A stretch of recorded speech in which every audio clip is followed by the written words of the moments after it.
Deer Valley Town Center, Twin Peaks, the home of the 29-degree beer, served Making Mike's up. frosted 22-ounce mugs. Here's Rockin' Minute with Jimmy B on ESPN 620.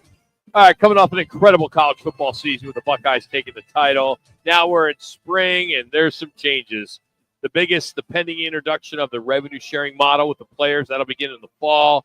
Joining us now to talk everything college football. Proud McClintock alum, former coach, CBS analyst, Rick Neuheisel. Rick, how we doing? I am doing well, and I know that I'm not letting the cat out of the bag when I tell everybody that the great Dan Minucci is going into the Tempe City Hall of Fame.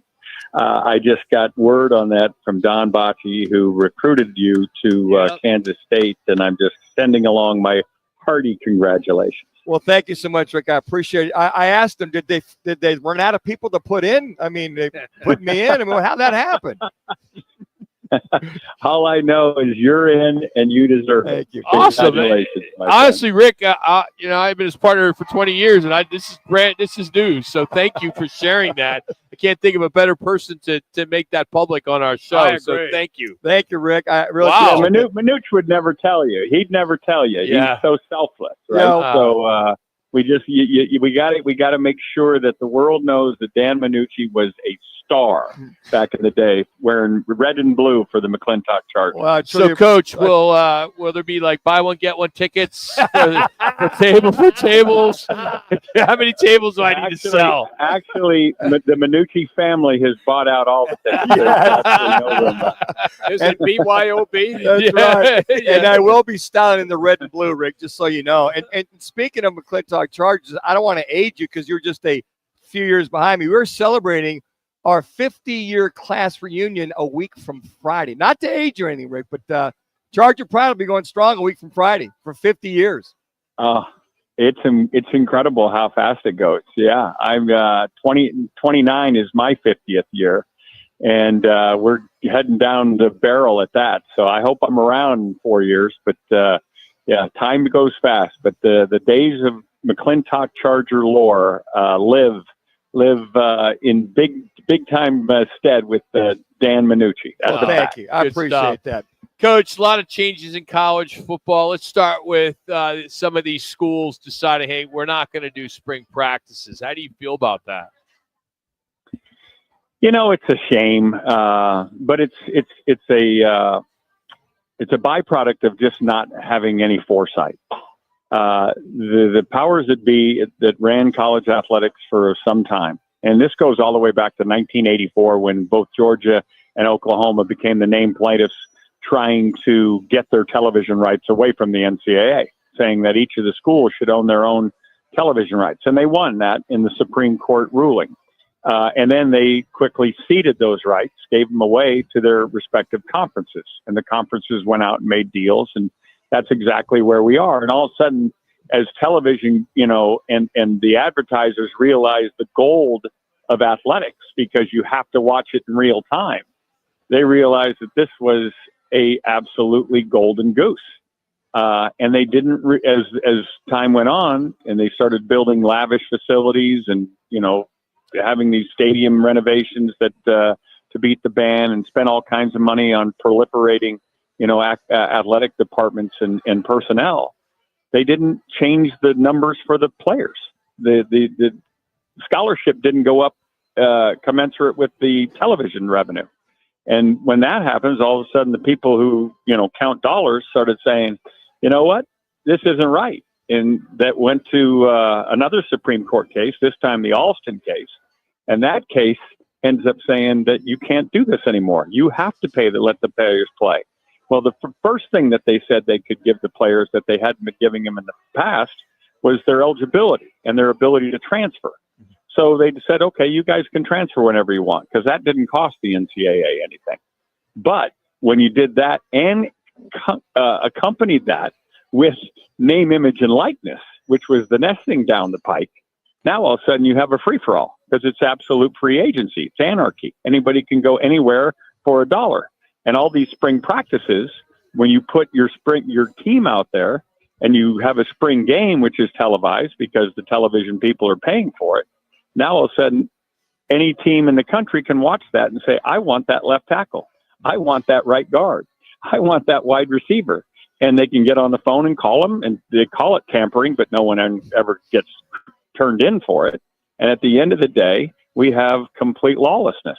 And until somebody gets in a room and is forced to start making decisions that are good for the whole rather than just for the team or for the conference, we're going to have this way of life, and we'll see how it turns out. You know, Rick, the way you laid that out was great, because I hear you talking about all this, and a lot of the young men that I recruit and that I train and trying to get them recruited, it's pretty much the portal, JUCO, and then high school football. No matter how good they are, they may eventually find somewhere in a D2, D3, or NAI. At least they get somewhere. Yeah. So the state of college football, what would be your biggest challenge? The way you laid that all out and the way we see things right now, what would be your Rick Neuheisel's biggest challenge as a head coach in college football? Well, as a head coach, you're recruiting your team constantly. Okay. So you have to make sure that you've got a team that, number one, fits the culture of whatever you're trying to get accomplished. But then you're having to make sure that they understand the economics of your team, because you're paying them, and how you go about making this kind of money. You have to also kind of educate their parents or their inner circles. 3 minutes. Because those parents and inner circles are going to get called all the time by street agents or other schools that are saying, hey, if you come here, we can pay you this. And they have the ability then to just press send in a transfer portal mode when those open up and say, we're leaving and we're going for that. And they have the ability, which is the worst thing in the world, they have the ability during the regular season to stop playing so that they don't waste a year of eligibility after 4 games, after they've shown they're a pretty good player. And because they're going to get calls, hey, if you stop playing right now, we'll give you this much money to come to our place next year. I mean, it's craziness. My best advice is we've got to, if you're the head coach right now, you just got to do a great job of making your place the place to be. That you know what, you don't want to leave. And there are plenty of examples of kids who got offered lots of money and didn't leave. There's a big tackle at North Dakota State that said he was offered, 6 figures to leave, and he said, but I wanted to finish with my guy. Quinyon Mitchell, the corner who was a first-round pick and star for the Philadelphia Eagles, the Super Bowl champion Philadelphia Eagles, spurned all kinds of offers. As a matter of fact, Nick Saban on national television, sitting there on the ESPN desk, said, we tried to get him in the portal so many different ways, and he just wouldn't go. Well, if that's not tampering, I don't know what that's exactly what that is. Rick, he admitted my to question, it, right? Rick, before we run out of time, I wanted to ask you, because you're going to be in studio, on set for another great season of college football. Is Bill Belichick at North Carolina this coming season, is he the new Deion Sanders at Colorado? It will be interesting to see, but my guess is no. I don't know that he has the sizzle that Deion does, nor do I know and think that he's got the resources. Mac Brown, the former coach at North Carolina, is a great friend of mine, and there just wasn't a lot of money. Now, if they can try to pay off the investment that Belichick is and make sure that they do give him enough money, then maybe. We'll wait and see. But I think the competition in the ACC right now is a little stiffer than what than Deion faced it in the Big 12. And we'll just I'm going to say no. I think Deion is still going to be the bright light in that competition. And how much of it, and on top of that, having Lombardi as the GM, which looks like it's going to be a Clear to start wrapping thing. after this. These GMs out there will help him with that. Oh, Clear to wrap. To go be GMs, Dan. I mean, they're paying big money. Yes. That Lombardi's making $1.5 million. There's a kid at Alabama who used to be a Los Angeles kind of street agent, Courtney Morgan, who's making $1 million. They just USC just took a guy from Notre Dame. They paying him for 7 figures, and then Notre Dame went the guy from the Detroit Lions. They're all doing it. Jed Fish at Washington went and hired an agent to be his general manager.